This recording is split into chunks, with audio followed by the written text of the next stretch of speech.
महाराज जी, परिवार में नकारात्मकता हो, घर में कलह हो रही हो, गृह युद्ध जैसी परिस्थिति बन रही हो, तो अध्यात्म के रास्ते पर कैसे आगे बढ़े? वैसे ये चीज़ तो घर-घर में हो रही है।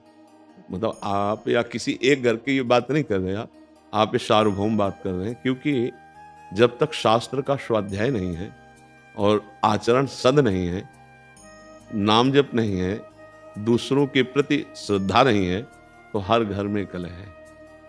जवान बच्चे बूढ़े माता-पिता का जो आदर होना चाहिए, अनादर हो रहा है। कुछ बच्चों की मनोभावनाओं को रौंदा जा रहा है माता-पिता के द्वारा। पिता भी ऐसे हैं जो पोषण करने वाली वृत्तियों में शोषण कर रहे हैं।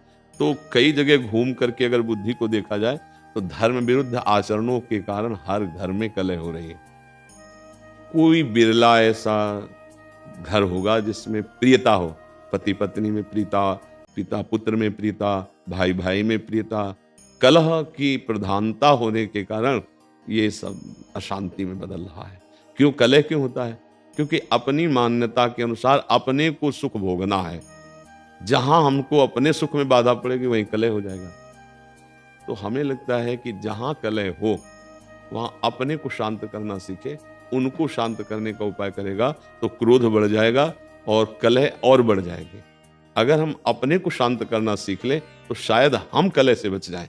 कलह को तो नहीं हटा सकते क्योंकि बुद्धि अशुद्ध हो रही है।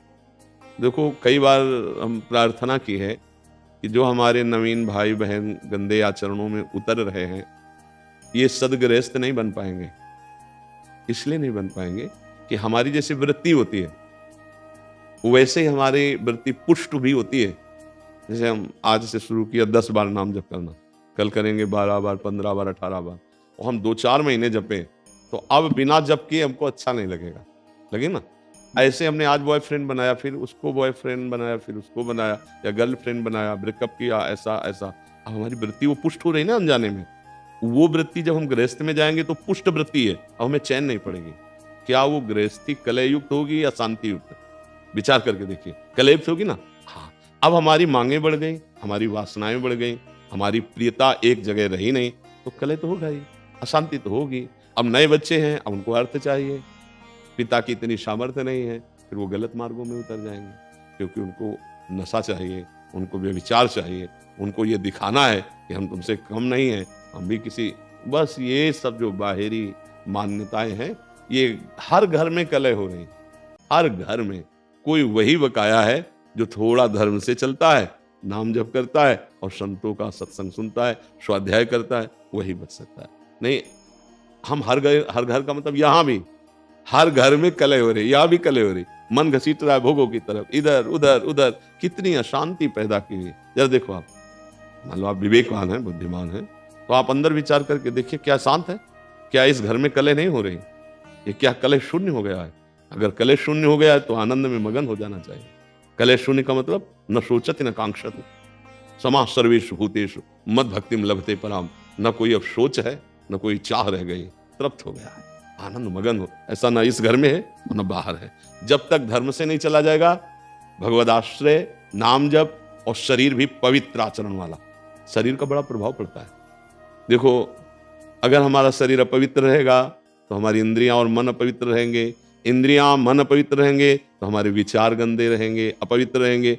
अब जब विचार गंदे, मन गंदा, इंद्रिया गंदी, शरीर अपवित्र, तो शांति किसको मिलेगी? सुख किसको मिलेगा?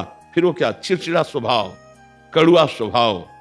कुछ ऐसे दृश्य जैसे संसार में देखे ना कि वो लगता है कि ये मनुष्य रूप में राक्षस है, ऐसा निर्णय होता है क्योंकि राक्षसी बुद्धि बढ़ गई है। अरे जैसे बूढ़ी माँ है, उसको जवान बच्चा पीट रहा है, ये राक्षस नहीं? अरे जिसके चरण धो के पीना चाहिए, उस माँ ने गर्भ में धारण किया, उस माँ ने हमारी शौच फेंकी, हमको इतना सयाना किया, अब तो हमको उसकी सेवा करनी चाहिए, उसके थप्पड़ मारो। ये राक्षसी बुद्धि बढ़ गई। पिता ने जीवन भर कमा कर अपने बच्चों को 2 बच्चे 4 बच्चे पढ़ा लिखा के बड़ा किया, सब संपत्ति दे दी प्यार में, वो पिता के विपरीत हो गए। ये बहुत तरह की ऐसी मनोवृत्तियां हैं जो हमारे हृदय को जलाती हैं और बाहर। इसीलिए हम सबसे कहते हैं, प्रार्थना करते हैं कि अगर आप नाम जपना शुरू करें, अपने छोटे छोटे बच्चों को 1 माला ही सही, 5 मिनट ही सही, राधा राधा नाम सुनाएं और उनको अच्छे आचरण की शिक्षा दें, तो आगे चलकर वो अच्छे गृहस्थ बन जाएंगे। अगर जिन बच्चों को शिक्षा नहीं दी जाती वही बच्चे उद्दंडता में फंस जाते हैं। अच्छा, माता पिता में जब जीवन में भजन नहीं किया तो अब शास्त्रों का ज्ञान नहीं कि हम उससे सह सकें, अब वो जलते हैं बेचारे, अशांत हो जाते हैं। बड़ी अव्यवस्था है जीवन में। तो जीवन को व्यवस्थित ढंग से चलने के लिए नाम जप और सत शास्त्रों का स्वाध्याय या सत्संग जरूरी है। जिसके जीवन में सत्संग आ गया, कई ऐसे नौजवान भाई आते हैं कि हमने सब व्यसन छोड़ दिए, हमसे पहले गलती हो गई थी, अब हम माता पिता को अपने पास रखते हैं, अब उनकी सेवा कर, तो हृदय ठंडा हो जाता है। हाँ, हमारा जीवन सार्थक हुआ कि 4 लोग बदलते रहे, 4 अपने स्वभाव को तो ठीक कर रहे हैं। अगर हम सत्संग सुने, नाम जप करें और ये बात बैठा लें कि कहीं मंदिर में भगवान की पूजा ही सर्वश्रेष्ठ नहीं है, इन हृदयों में भी भगवान विराजमान, इनकी भी पूजा आवश्यक है। सबके हृदय मंदिर में गोविंद विराजमान, चाहे माँ हो, बहन हो, पत्नी हो, पुत्र हो, परिवार, वही है प्रभु। अगर वो चले जाएं तो उन शरीरों को हम प्यार नहीं करेंगे। अगर इस भावना से, तो फिर हमें लगता है कहीं कलह नहीं रह जाएगी, पर बड़ा मुश्किल है अब, क्योंकि बहुत गंदे आचरण बढ़ गए, बहुत गंदा नशा बढ़ गया है, बहुत बढ़ गया है। मतलब एक बार मन घबरा जाता है कि अभी ये हालत है तो आगे क्या होगी। छोटे छोटे बच्चे, लाख प्रार्थना करो, वो नशा करने लगे। जब नशा करते हैं तो उनकी बुद्धि ठीक निर्णय नहीं कर पाएंगे। जैसे हमने प्रार्थना की थी अभी नया वर्ष का, ये जो अंग्रेजी के दिनों में नया वर्ष मनाया जाता, अपना तो चैत्र में होता है, तो अंग्रेजी दिनों में अब नए नए बच्चे उद्दंडता कर रहे, शराब पे रोडों में टहल रहे, तो ये कोई उत्सव है? हमने कहा तो भाई उत्सव का मतलब है 10-20 लोग बैठो, नाम कीर्तन करो, सुंदर सुंदर पकवान बनाओ, भोग लगाओ और अपने पाओ, 4 लोगों को पाओ, कोई भी उत्सव करो। हम कह रहे किसी भी बहाने से उत्सव करो, नाम जप करो, ठाकुर सेवा विराजमान है, भोग लगाओ, सबको पवाओ, तो तुम्हारा बुद्धि शुद्ध होगी, तुम्हारा जीवन शुद्ध। ये क्या है, राक्षसी पिए शराब, रोडों में आतंक मचाए घूम रहे, इधर उधर उद्दंडता। तो आज हमारी थोड़ा समाज जो है वो गलत दिशा को जा रही है, गलत दिशा। ये हम बाहरी लोगों का अनुकरण करने वाले भारतीय नहीं होते, हमारा अनुकरण करने वाले बाहरी लोग होते हैं। देश विदेश में हर जगह हमारे देश के ऋषि मुनियों का महत्व रहा है, यहाँ की उपासना का महत्व रहा है। हमें ऐसा लगता है कि स्वर्ग और नर्क से बढ़कर कहीं कोई और बात नहीं है।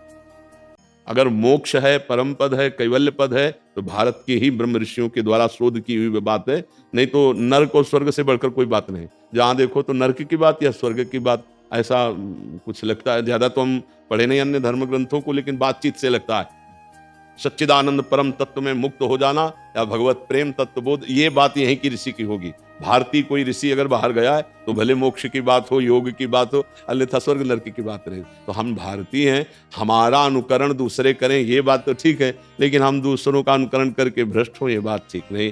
जिनके घरों में ये सब होता है, मांस खाना, मदिरा पीना और ये, तो फिर वो घरों में बिघना ही बिघना रहेगा, पक्का समझो। और जिनके घरों में 10 मिनट भगवान नाम कीर्तन होता है, ठाकुर विराजमान, आरती होती है, तो निश्चित समझो हम मान सकते हैं कि कुछ समय के लिए उनके पास धन ज्यादा ना हो, दुख भरी समस्या ऐसी दिखाई दे, लेकिन वो उनका कुल पवित्र होगा, उनका हृदय शांत होगा। एक दिन वो दीपक की तरह जलेंगे और बहुत आगे तक जाएंगे।